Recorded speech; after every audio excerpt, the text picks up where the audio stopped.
So hey guys welcome back to the channel. So आज के इस वीडियो में हम बात करने वाले हैं required documents for MAH AAC CET admission. So watch this video till the end. और पिछली वीडियो में हमने बात किए थे कि महाराष्ट्र में कितने कॉलेजेस है जिनमें आप अपना एडमिशन कर सकते हो। सो अभी तक आपने वो वीडियो नहीं देखे तो यहाँ पर आई बटन पर क्लिक करके आप वो वीडियो देख सकते हैं। सो डॉक्यूमेंट्स की बात करने से पहले हम बात करते हैं कैंडिडेट टाइप्स की। सो सबसे फर्स्ट है Maharashtra state candidate. A candidate can claim only one type of Maharashtra state candidate type, that is from type A to E. So यहाँ पर कुछ टाइप दिए हुए हैं, type A B C D E। सो हम उन पे बात करेंगे और ये सारे ही जो है वो महाराष्ट्र स्टेट के कैंडिडेट होने वाले हैं। और उसके बाद हम ऑल इंडिया कैंडिडेट पे भी बात करने वाले, माइनॉरिटी कैंडिडेट पे भी बात करने वाले, NRI कैंडिडेट पे भी बात करने वाले, फॉरेन स्टूडेंट पे भी बात करने वाले और union territory of Jammu and Kashmir and Ladakh union territory migrant candidate पे भी बात करने वाले हैं। सो वीडियो बहुत इन्फॉर्मेटिव एंड लॉन्ग होने वाली है, इसलिए वीडियो में एंड तक के रहना, स्किप बिल्कुल भी मत करना, अदरवाइज आप बहुत कुछ मिस कर दोगे। और चैनल पर नए तो चैनल को सब्सक्राइब करके बेल आइकन को प्रेस कर दीजिए। साथ ही साथ इस वीडियो को लाइक करके अपने दोस्तों के साथ भी शेयर कर दीजिए ताकि उन्हें भी हेल्प हो सके कि एडमिशन के लिए कितने डॉक्यूमेंट्स रिक्वायर्ड होते हैं। तो चलिए वीडियो को शुरू करते हैं। सो अभी हम बात करते हैं type A candidate passing SSC and also HSC from a recognised institution in Maharashtra state. तो महाराष्ट्र स्टेट में से SSC और HSC पास होना चाहिए candidate who is either domicile of Maharashtra or in born in Maharashtra. So candidate के पास Maharashtra state का domicile certificate होना चाहिए, अदरवाइज कैंडिडेट महाराष्ट्र स्टेट में बॉर्न होने का बॉर्न सर्टिफिकेट होना चाहिए।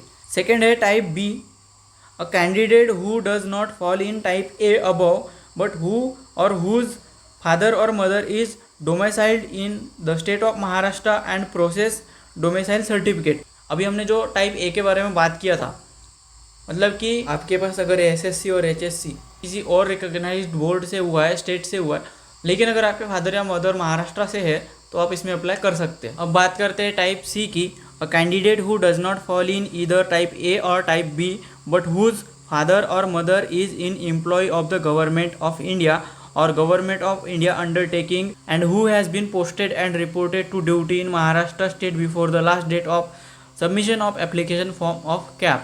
सो अगर आप टाइप ए या टाइप बी में नहीं आते और आपके फादर या मदर की जॉब जो है वो महाराष्ट्र में है तो आप इसके लिए एलिजिबल है। अब बात करते हैं टाइप डी की, a candidate who does not fall in any of above type A, type B and type C but whose father or mother is in employ of retired employee of government of Maharashtra or government of Maharashtra undertaking।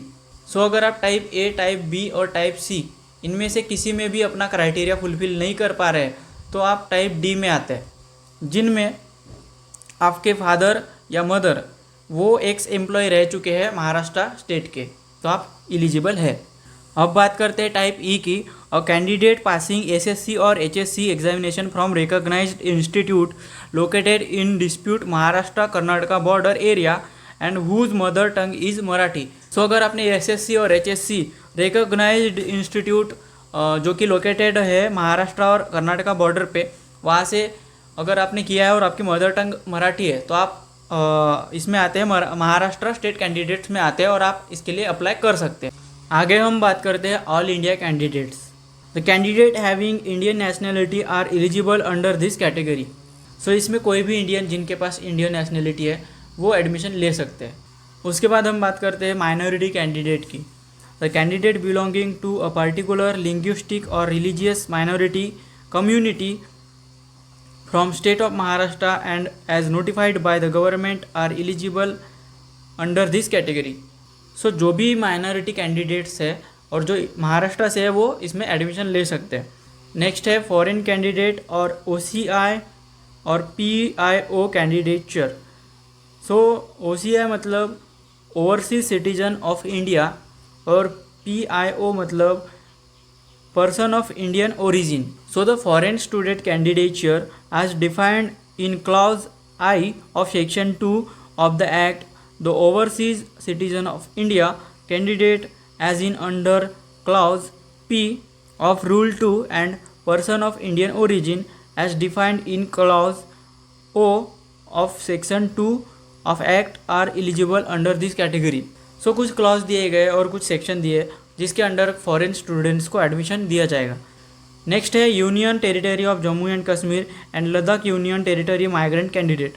The children of citizen who are displaced from Union Territory of Jammu and Kashmir and Union Territory of Ladakh to any part of Indian from unsafe border area of Union Territory of Jammu and Kashmir and Union Territory of Ladakh, a relatively safer place in Union Territory of Jammu and Kashmir and Union Territory of Ladakh from 1990 onwards due to terrorist activities, or the children of officers belonging to Indian Administrative Service IAS or Indian Police Service IPS or Indian Foreign Service IFS and children of staff belonging to military and paramilitary forces transferred to Union Territory of Jammu and Kashmir and Union Territory of Ladakh to combat terrorist activities and join the post on or before the last date of submission of application for admission, or the children of staff and officers of Union Territory of Jammu and Kashmir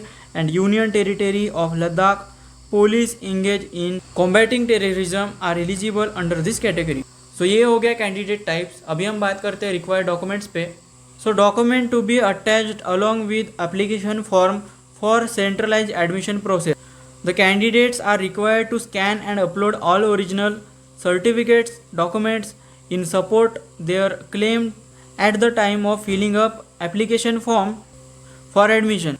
The uploaded document will be verified by e-scrutiny center in online mode. The candidate are required to scan the document in JPG or GIF format, minimum 150 dpi resolution, file size up to 1 MB, and upload the scanned copies of required document at the time of filling up application form for admission. So सबसे पहले all candidates मतलब ये कि अभी मैं जो documents बताऊंगा वो सबके लिए सेम ही रहेंगे, फिर आप किसी भी टाइप ऑफ कैंडिडेट में आओ। तो सबसे पहले है एसएससी मार्कशीट, यानी कि 10वीं की मार्कशीट सभी के लिए सेम रहेगी। सेकेंड है एचएससी मार्कशीट, यानी कि 12th की मार्कशीट सभी के लिए कंपलसरी रहेगी। उसके बाद थर्ड है MAH AAC CET 2025 की मार्कशीट, यानी कि स्कोर कार्ड आपका। उसके बाद फोर्थ है स्कूल लिविंग सर्टिफिकेट, आपकी जो स्कूल लिविंग सर्टिफिकेट है वो भी लगने वाली है। फिफ्थ है certificate of Indian nationality of the candidate, मतलब ये कि आपकी नेशनलिटी इंडियन है, ये आपको वहाँ पे डॉक्यूमेंट्स में दिखाना पड़ेगा। उसके लिए आपको डेट ऑफ बर्थ का सर्टिफिकेट आप यहाँ पर जोड़ सकते हो। सो ये सब मैंने जो अभी डॉक्यूमेंट्स बताए वो सबके लिए सेम होने वाला है, मतलब कोई भी रहे सबके लिए सेम ही रहेंगे। अभी हम बात करते हैं type A, type B, type C, और मैंने जितने भी टाइप्स बताए। और गाइस वीडियो में आगे बढ़ने से पहले मैं आपको कुछ बताना चाहता हूँ कि अगर आप MAH AAC CET के एंट्रेंस एग्जाम के लिए प्रिपेयर कर रहे हो तो आप हमें ज्वाइन कर सकते हो, जिसमें हम आपको exam to admission complete guidance देंगे, जिसमें आपको live classes, recorded videos, e book, mock test, practical questions और complete exam to admission guidance मिलेगा। So join us to ace your entrance exam.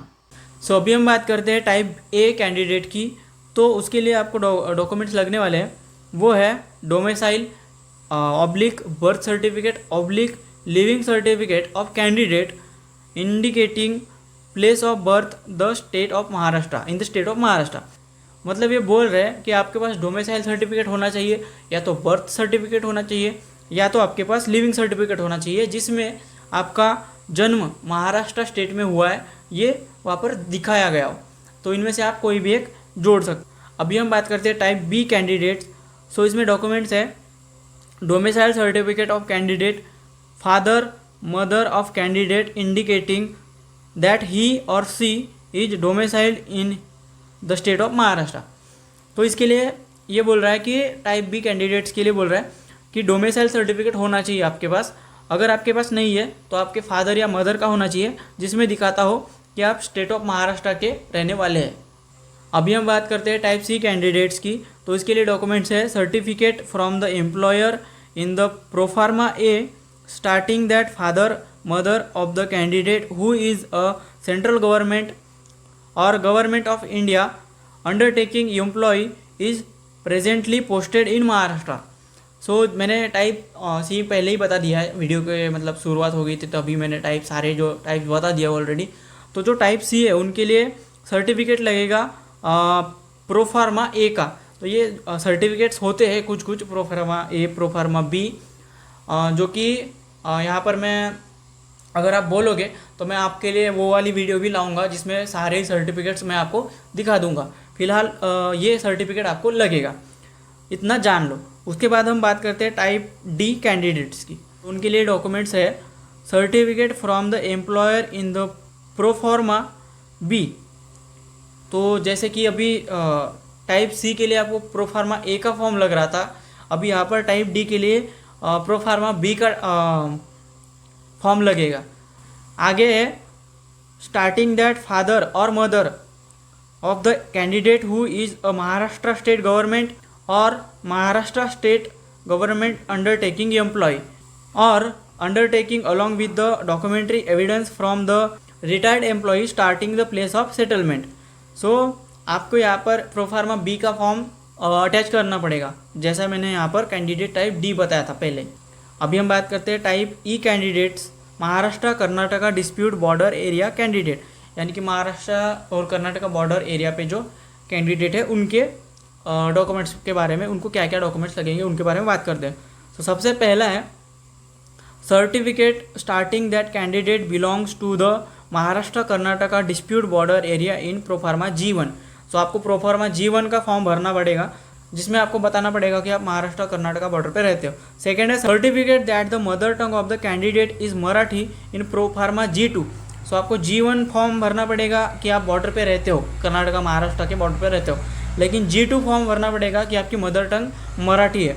List of the villages in Maharashtra Karnataka dispute border area is available on the website. So अगर आपको पता नहीं कि आपका district कौन से इसमें आता है, महाराष्ट्र कर्नाटका बॉर्डर पे आता है कि नहीं आता है, तो उसकी लिस्ट आपको वेबसाइट पे मिल जाएगी। ठीक है, अभी हम बात करते हैं 7th नंबर पे है backward class candidates belonging to SC ST। अभी हम उनके लिए बात करते हैं, तो उनको डॉक्यूमेंट्स लगेंगे कास्ट सर्टिफिकेट और कास्ट ट्राइब वैलिडिटी सर्टिफिकेट। अगर आप SC से है तो आपको कास्ट सर्टिफिकेट लगेगी और कास्ट वैलिडिटी लगेगी, और अगर आप ST से है तो आपको कास्ट सर्टिफिकेट और कास्ट ट्राइब वैलिडिटी सर्टिफिकेट लगने वाला। उसके बाद हम बात करते हैं 8 नंबर पे है backward class candidate belonging to VJ DT NTA NTB NTC NTD OBC SBC and ACBC के आपको डॉक्यूमेंट्स लगने वाले हैं। फर्स्ट है कास्ट सर्टिफिकेट, सेकेंड है कास्ट वैलिडिटी सर्टिफिकेट, और थर्ड नंबर पे लगने वाला है नॉन क्रिमिलेयर सर्टिफिकेट, और वो वैलिड होना चाहिए 31 मार्च ऑफ 26 तक वो वैलिड होना चाहिए। सो अभी हम 9th नंबर पे बात करते हैं economically weaker section EWS candidate के बारे में। सो आपको इसमें डॉक्यूमेंट्स लगने वाला है in addition to the document mentioned in serial number 1 above eligibility certificate for economically weaker section proforma V। तो ये बोल रहा है कि जैसा मैंने सबसे पहले बताया था कि यानी कि ऑल कैंडिडेट्स के लिए सारे डॉक्यूमेंट जो मैंने बताया था लगने वाले हैं, तो वो लगेंगे ही लगेंगे, लेकिन उनके साथ साथ आपको यहाँ पर प्रोफार्मा V का भी फॉर्म भरना पड़ेगा। तो ये हो गया आपके लिए।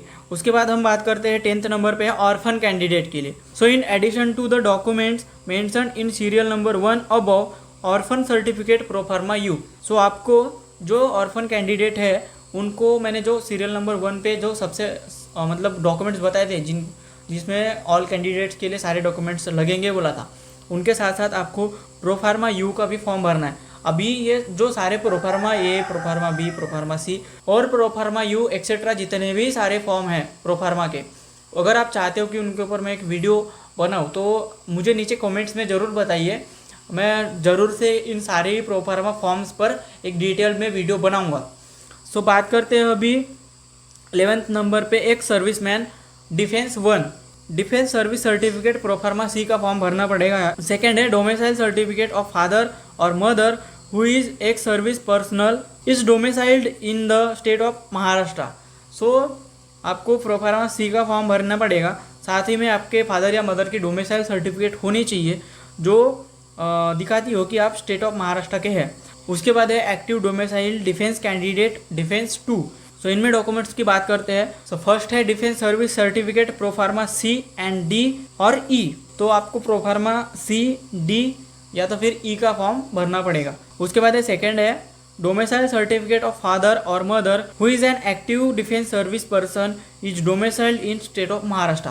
मतलब आपके फादर और मदर जिनके पास डोमिसाइल सर्टिफिकेट होनी चाहिए जो कि अभी यहाँ स्टेट ऑफ महाराष्ट्र में सर्विस कर रहे हैं। उसके बाद 13 है active non domicile defence candidates defence 3।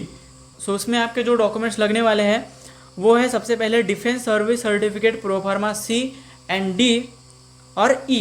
सो आपको प्रोफार्मा सी एंड डी का फॉर्म भरना है। उसके बाद सेकंड है certificate from the employer in the proforma D starting that father or mother of the candidate who is an active defence service person presently posted in Maharashtra, or certificate from the employer in the proforma E starting that father or mother of the candidate who is an active defense service person and has retained the family in his previous place of posting in Maharashtra. So आपको proforma D के साथ साथ आपके father or mother के पास domicile certificate होनी चाहिए जो अभी डिफेंस सर्विस में पोस्टेड है इन महाराष्ट्र।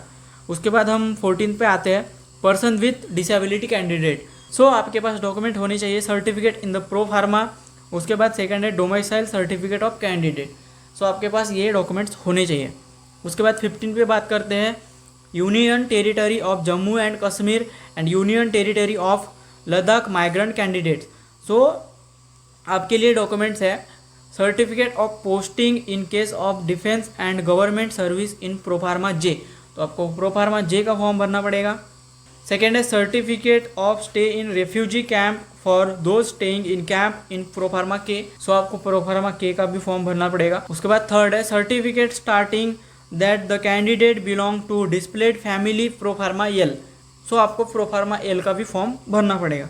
उसके बाद 16th है foreign nationals or foreign students. सो उसके लिए डॉक्यूमेंट्स है सबसे फर्स्ट है eligibility criteria from the admission of Indian universities New Delhi AIU if candidate passed qualifying examination from abroad. Second है passport of the candidate.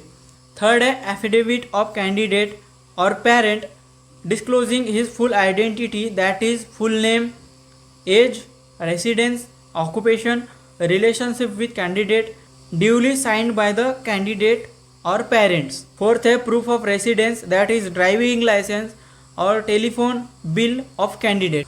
Fifth है statement of marks और certificate of passing SSC equivalent examination. Sixth है statement of marks और certificate of passing HSC equivalent examination. Seventh है statement of marks और certificate of passing qualifying और equivalent examination. So ये सब हो गए foreign nationals or foreign students के लिए। अभी 17th नंबर पे है persons of Indian origin. So उनके लिए सबसे फर्स्ट डॉक्यूमेंट है eligibility certificate from the association of Indian universities New Delhi AUI if candidate past qualifying examination from abroad. Second है passport of the candidate. Third है PIO or OCI card. Fourth है affidavit of candidate or parent disclosing his full identity, that is full name, age, residence, occupation, relationship with candidate, duly signed by the candidate or parent. Fifth है proof of residency that is driving licence, telephone bill, property tax copy, IT return copy of sponsor. Sixth है statement of marks और candidate of passing SSC और equivalent examination. Seventh है statement of marks और certificate of passing HSC और equivalent examination. Eighth है statement of marks और certificate of passing qualifying और equivalent examination. So ये हो गया पर्सन्स ऑफ इंडियन ओरिजिन्स। अब 18th नंबर पे हम बात करते हैं Indian workers in gulf countries. So उनके लिए सबसे पहले डॉक्यूमेंट है CIWGC certificate of the candidate or of his or her mother or father. Second है affidavit of candidate or parents disclosing his full identity, that is full name, age, residence, occupation, relationship with candidate, duly signed by the candidate or parent. Third है passport nationality certificate of parent. Fourth है residence of parents in gulf countries, valid visa of parent. Fifth है work permit और letter from the employer on company letter head. Sixth है proof of residence that is driving licence, telephone bill, property tax copy, IT written copy of parent. 7th है proof of residence showing minimum 182 days of stay of parents in Gulf countries for the academic year of admission prior to the admission date. 8th है truly copy of Gulf bank account passbook, copies of main page including bank name and address, parents name and address with entries of the last presenting 6 months prior to admission. 9th है eligibility certificate from the Association of Indian Universities New Delhi AIU if candidate passed qualifying examination from abroad. 10th है statement of marks or certificate of passing SSC or equivalent examination. 11th है statements of marks or certificate of passing HSC or equivalent examination. 12th है statement of marks or certificate of passing qualifying or equivalent examination. So ये हो गया children of Indian workers in gulf countries उनके लिए. अभी हम बात करते हैं 19th नंबर पे है नॉन रेसिडेंट इंडियन, यानी कि जो इंडिया में नहीं रहते, इंडिया के रेसिडेंट नहीं है, NRI. उनके लिए सबसे पहले डॉक्यूमेंट है NRI certificate of the candidate or of his her mother or father और the real brother, real sister, ordinary residing abroad, or NRI certificate of the person having blood relation with the student who consider such student as ward with real brother or sister of the father or real brother or sister of mother or father or mother of father or father or mother or first degree parental maternal cousins ordinary residing abroad and should have looked after the candidate as gardening with documentary evidence and affidavit in support of the if claimant is merchant navy employee. Second है affidavit of candidate or sponsor disclosing his full identity, that is full name, age, residence, occupation, relationship with candidate duly signed by the candidate parent or sponsor. Third है passport nationality certificate of sponsor. Fourth है residence of NRI valid visa of sponsor.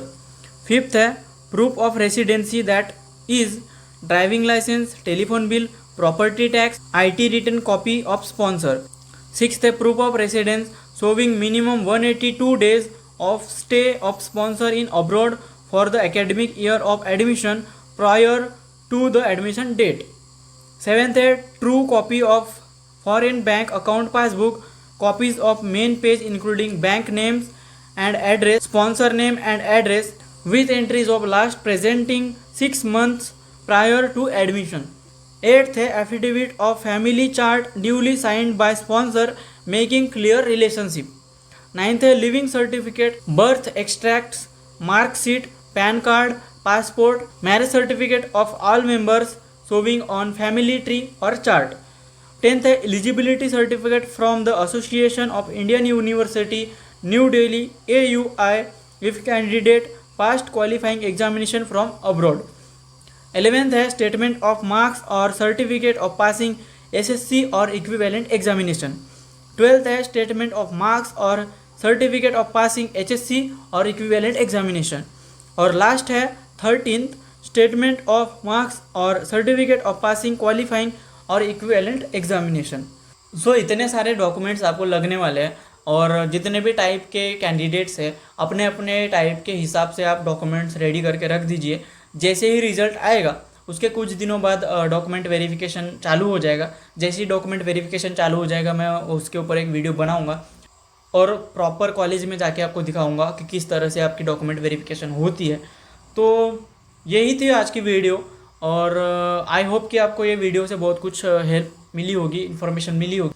अगर आपको video से थोड़ी सी भी help मिली है ना तो वीडियो को लाइक कीजिए और अपने दोस्तों के साथ शेयर कीजिए. साथ ही साथ आपके कोई कमेंट्स या क्वेरीज है तो मुझे नीचे कमेंट्स में बताइए. और चैनल पर नए तो चैनल को सब्सक्राइब करके बेल आइकन को प्रेस कर दीजिए. मिलते हैं अगली वीडियो में. Till then thank you so much for watching.